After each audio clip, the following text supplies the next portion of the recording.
Hi guys, welcome to Explain Me How. In this video, I will show you how to change iPhone keyboard.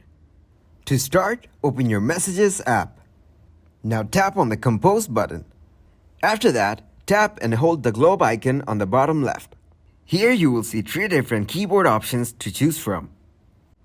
Tap on to move the keyboard to the left. Tap on the middle icon to return to enlarged keyboard. Now tap on the keyboard settings. Swipe down and toggle off Memoji stickers. Then swipe up and tap on Keyboard. Tap on the English UK. Choose any one option. Then go back to the keyboard. Tap on Add New Keyboard. Select a language that you want. After that, go back to the keyboards. Tap on Edit. Then select the language of your preferences. After that, tap on Done. Go back to the home page. After that, open your App Store. Now tap on the search bar and search Fonts Keyboard.